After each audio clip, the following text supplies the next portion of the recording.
नमस्कार दर्शक बंधु मु प्रदीप आपण मानक स्वागत करुच्ची आज आउ एक नुआ भिडियो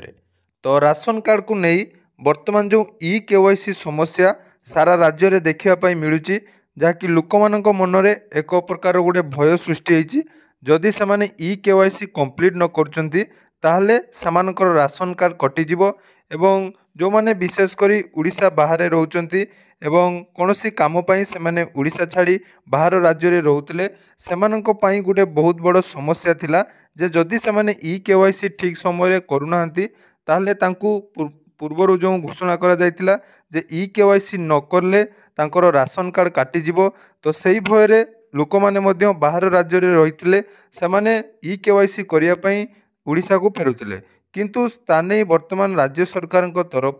बहुत बड़ खुशीर खबर बा बहुत बड़ अपडेट आसी जहाँकि सेमाने केमिति ई केवाईसी करि परिबे आसंतु से विषय आज भिडियो रे संपूर्ण डिटेल्स जानिबा ता पूर्व जदि चैनल को प्रथम थर विजिट करछंती वीडियो को लाइक करिवे चैनल को सब्सक्राइब करनथिले एबे ही सब्सक्राइब करी पाखरे थिबा बेल आइकन को क्लिक करी ऑल ले सेट कर देबे।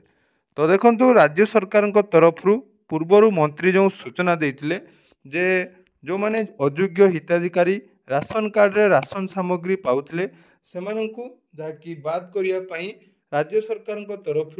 राशन कार्ड ई केवाईसी कार्यक्रम आरंभ करा जायतिला। तो ई केवाईसी कार्यक्रम आरंभ हैला ठारू सबुआडे मध्य प्रत्येक जो रहिचंदी डीलर सेमानक पाखकु जाई हिताधिकारी माने ई केवाईसी माध्यम रे निजकु योग्य बोली विवेचित करुथिले किंतु सेठी गोटे बड़ प्रश्न उठितिला जोंटा कि जो माने बाहर राज्य रे रहउचंती सेमाने केमिति ई केवाईसी कंप्लीट करिवे। तो ताने जो अपडेट टी आसीची देखंतु जाकी रही देखंतु राशन कार्ड ई केवाईसी को नहीं मंत्री देले बड़ सूचना प्रवासी माने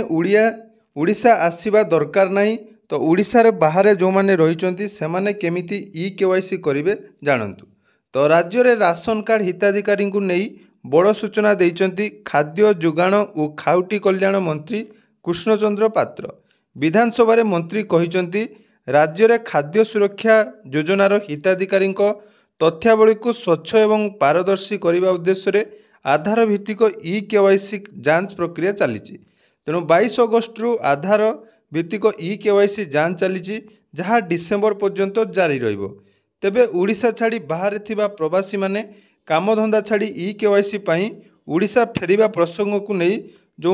प्रश्न उठितिला तार उत्तर रे से कहिचंती प्रवासी माने जोठारे अछंती सेठारे ई केवाईसी करि परिबे तेणु उड़ीसा आसीबा दरकार नहीं सेमाने जेउठी अछंती सेठी ई केवाईसी करि परिबे। तो जेउठी चाहिबे निकटस्थ कॉमन सर्विस सेंटर को जाई बा सीएससी सेंटर को जाई फिंगरप्रिंट दे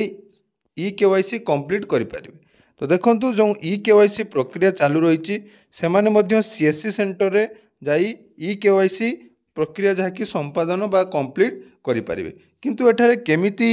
सीएससी सेंटर रे ई केवाईसी होबो से नहीं कौन तथ्य दि जाए नहीं तेणु जो मैंने पूर्व भिडियो मानकर आपण मानकर कमेंट थिला जे जो मैंने उड़ीसा बाहर रही से ई केवाईसी केमिति कंप्लीट हम तेणु से पुणी थे कही रखी कौन काम बा ई केवाईसी उड़ीसा को आसवाई पड़ो नहीं मंत्री नहीं स्पष्टीकरण देते जेहेतु राज्य में वर्तमान जो अयोग्य हिताधिकारी रही से